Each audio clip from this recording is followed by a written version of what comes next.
कराडच्या सह्याद्री साखर कारखान्यावर माजी मंत्री बाळासाहेब पाटील यांचे निर्विवाद वर्चस्व।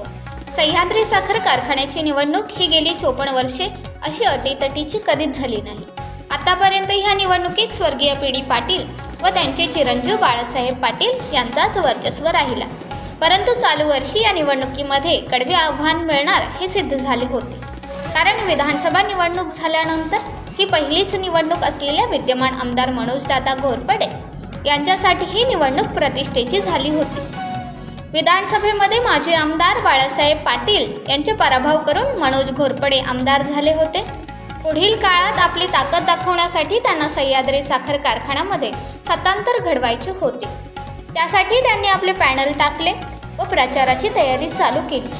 परंतु सुरुवातीला ही निवडणूक दुरंगी होईल असे वाटत असतानाच भाजपमध्ये असलेल्या अंतर्गत बंडाळी निर्माण होऊन श्रीनिवास थोरात, धैर्यशील कदम, पृथ्वीराज चव्हाण, पैलवान संतोष वेताळ यांचे तिसरे पॅनल तयार होऊन ही निवडणूक तिरंगी झाली। विद्यमान चेअरमन बाळासाहेब पाटील, विद्यमान आमदार मनोजदादा घोरपडे व निवास थोरात असे 3 पॅनल पडले।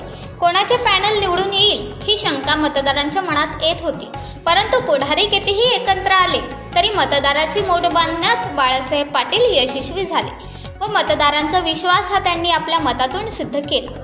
सर्वांना वाटले होते की विद्यमान आमदार मनोजदादा घोरपडे यांनी आमदारकी खेचून आणली म्हणजे परिवर्तन अड्डळ आहे, परंतु त्या निवडणुकीला महत्त्वाची साथ होती ती धैर्यशील कदम यांची, परंतु तेच आता साथ सोडून गेल्यामुळे विद्यमान आमदारांची ताकद कमी झाली।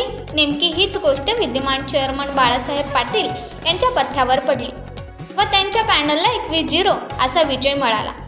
विजय मिरवणुकीनंतर बोलताना बाळासाहेब पाटील यांनी सर्व मंत्र्यांचे आभार मानले व सह्याद्रीच्या कुशीत वाघ हा वाघच असतो हे दाखवून दिले।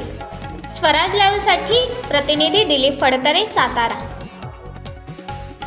आपण पाहताय महाराष्ट्रातील वेगवान न्यूज चॅनल स्वराज्य लाईव्ह।